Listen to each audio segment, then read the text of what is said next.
Investor channel. Channel where we're talking about personal finance, setting goals, achieving goals, increasing our financial IQ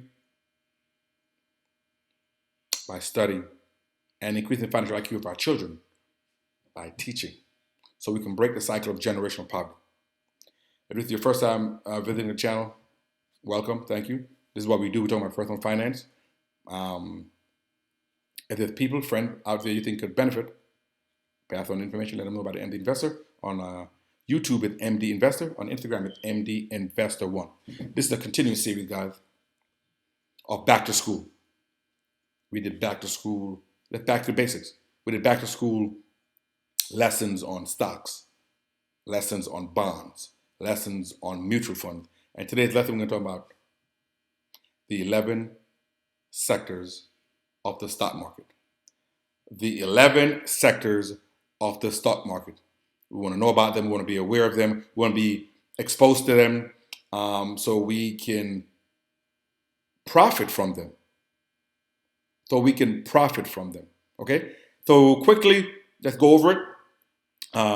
In no particular order, the 11 sectors of the economy are the energy sector, the basic materials sector, the industrial sector, consumer discretionary sector, the consumer staples sector, healthcare sector, financial sector, information technology sector, communications sector, utilities sector, and real estate sector. So let us begin. The first one we'll talk about is the material sector. See, a company with a core business that involves taking raw material or natural resource and through a process converting it into something more useful. So essentially, the material sector basically take something, maybe it's a raw material that maybe in a unusable form, and they convert it into something more useful or usable. Many chemical companies, mining companies, metal businesses, and logging companies are in the material sector. And so are some oil and natural gas companies. Right? That kind of makes sense, right? So you have a company, say like a logging company, right? They basically take the trees, which in the form they're not useful in the sense that they're not in a usable form for industry. What I mean, like we need logs to make houses, right? But in the form the trees are, they're not going to be useful at that point, but they have to be cut down, the bark strip, they have to be cut in the right planks so home builders can use them, okay? So a company in that sector would be in the material sector. Let's look at the sector ETF, which is basically, which stands for Exchange Traded Fund, and it's basically a basket of stocks. Let's look at the top 10 holdings for companies in the material sector.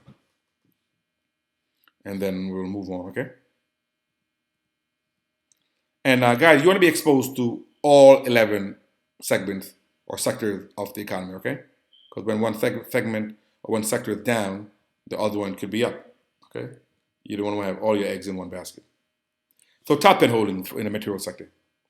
Air Products and Chemicals, ticker symbol APD. Basically, the companies who are processing natural gas. So oxygen, for example, in the hospital they have oxygen, connected to the tubing and the hose and the wall.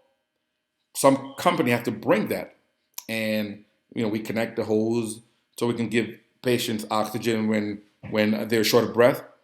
So a company has to do that, right? Even though we know there's oxygen in the atmosphere, but it has to be processed, okay? Sherwin-Williams, the company that makes paint. Obviously, paint is made of chemicals and has to be processed and refined so it can be useful. Let's move on. So that is the materials sector. Let's look at the industrial sector. The industrial sector, basically, they make stuff. They make planes like Boeing. They involve in like building, okay? So a company like 3M is in the industrial sector because they make Post-it notes, they make stethoscope, okay? So major examples: Boeing, GE, Caterpillar. Okay, these are in the industrial sector. Let us move on to financial. The financial sector are the banks, credit card companies, insurance companies. Okay, so Bank of America, Chase, Citibank, Wells Fargo. You would have maybe insurance companies. Okay, so you may have Aflac. Those are in the financial sector. You want to have exposure to that. Okay, you want to have exposure to that. The next sector is energy sector. So these are the companies involving manufacturing, processing, storing, shipping natural gas or oil, okay? Crude oil. And have to be processed. So we would know companies like Exxon Mobil because we go and pump our gas at Exxon and Chevron. But we may not know like Schlumberger, which may be involved in the storage. Some of these are like pipeline, maybe to get it, the oil, the crude oil from the ground to the manufacturing place. We may not know Kinder Morgan, okay? But all of these, they're in the sector. Because if all you, there would be no Exxon Mobil in terms of where you go and pump your gas if there wasn't a company to take it out of the ground, to refine it, take out the impurities, and to make it useful to put in your Mercedes Benz. Okay? They're all necessary. Let's look at the sector ETF for energy. And you're going to see there's going to be some names you know and some names you don't, but they're all part of the same sector. Top 10 holdings. Chevron and ExxonMobil, you know. Kinder Morgan, you probably don't know. Schlumberger, you probably don't know. Williams Company, we don't know. Phillips 66 and ConocoPhillips, we'll probably know.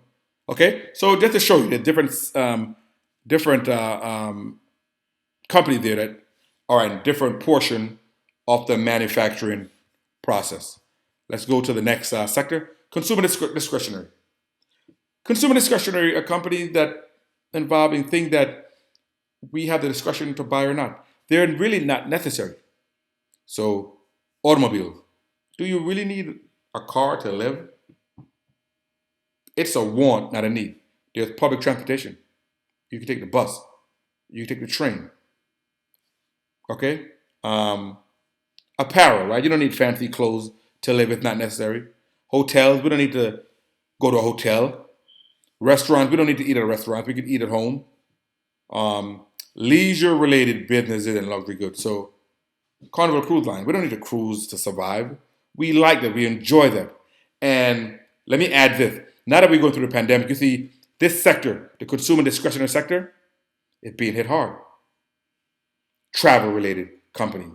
So the airlines, the cruise lines, the hotels. Because people realize money's tight. And I don't have money for that. That's like an extra that I don't have money for. It would be nice, but I'd rather eat than go stay in a hotel for $200 a night. So that's why you want to be diversified. If all your money was in the stocks of Hilton and the other hotels, right? And Carnival Cruise Line and Delta Airline, you would really be hurting right now, right? Because you'd be concentrated in one sector that's being damaged right now. But at the same time, that the consumer discretionary is taking a big hit, the consumer staples are doing very well because we still got to eat and drink and all that stuff. Let's move on.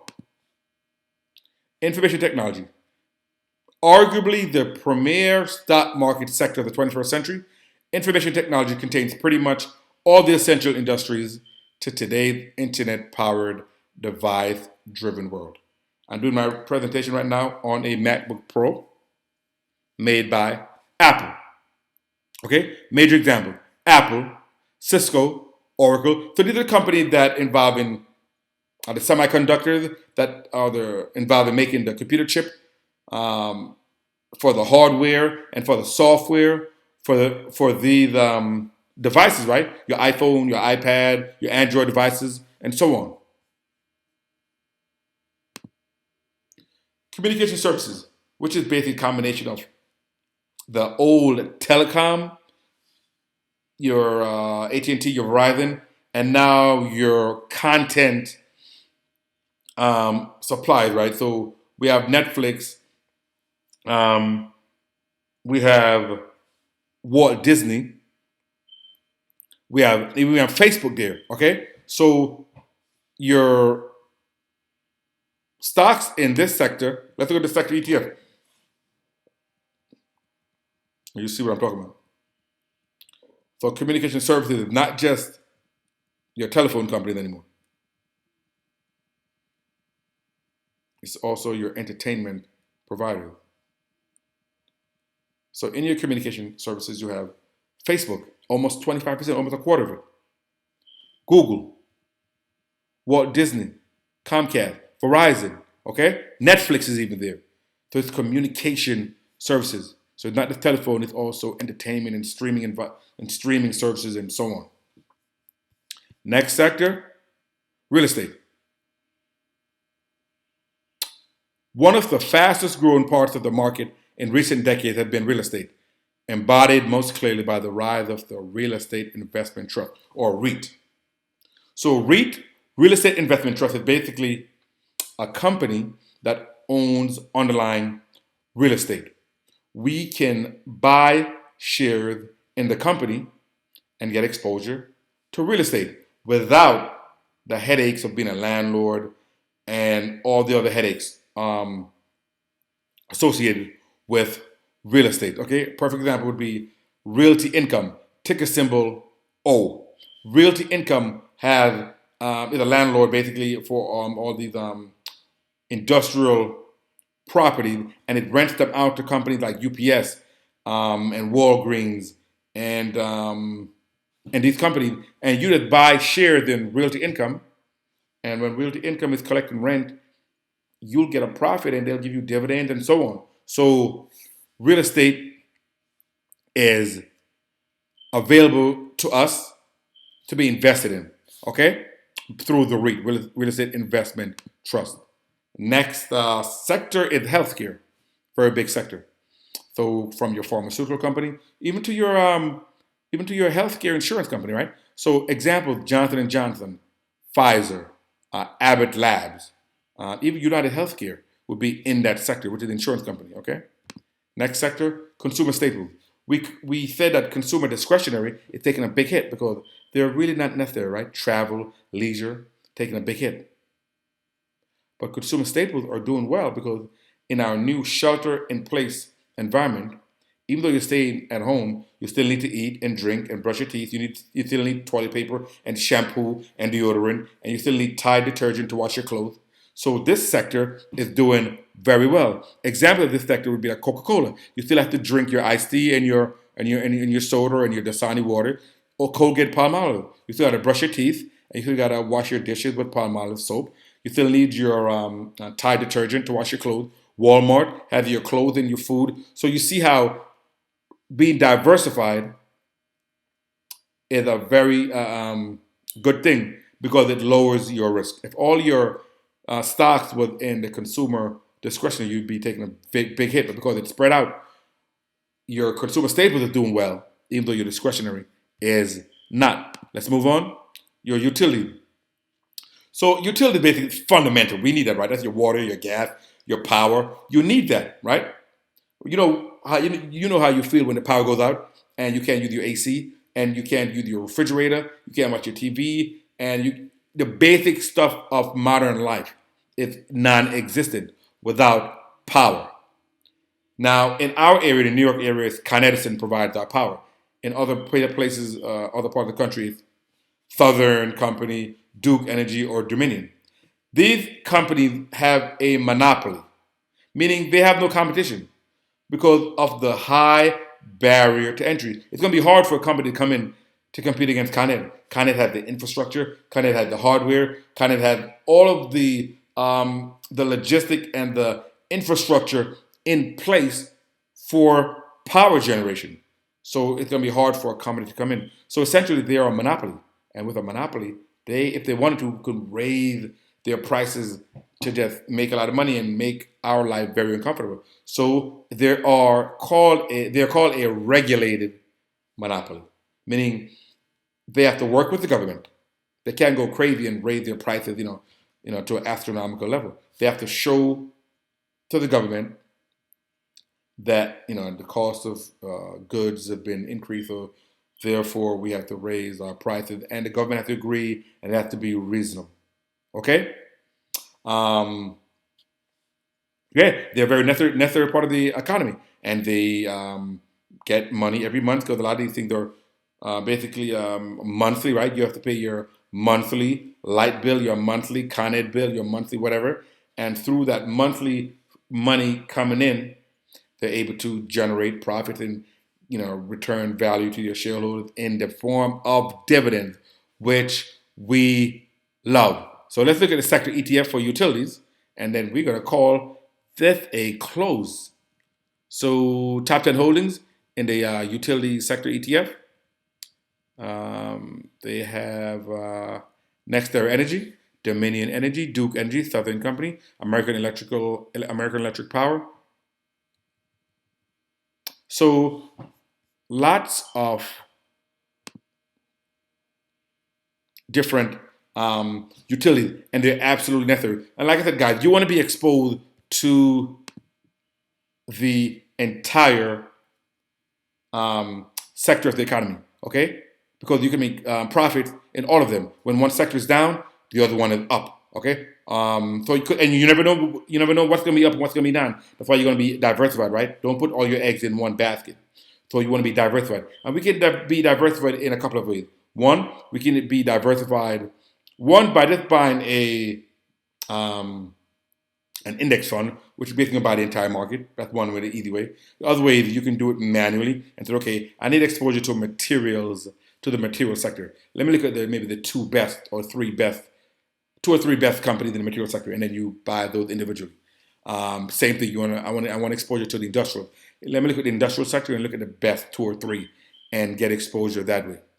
So the other way you can do it is through a sector ETF.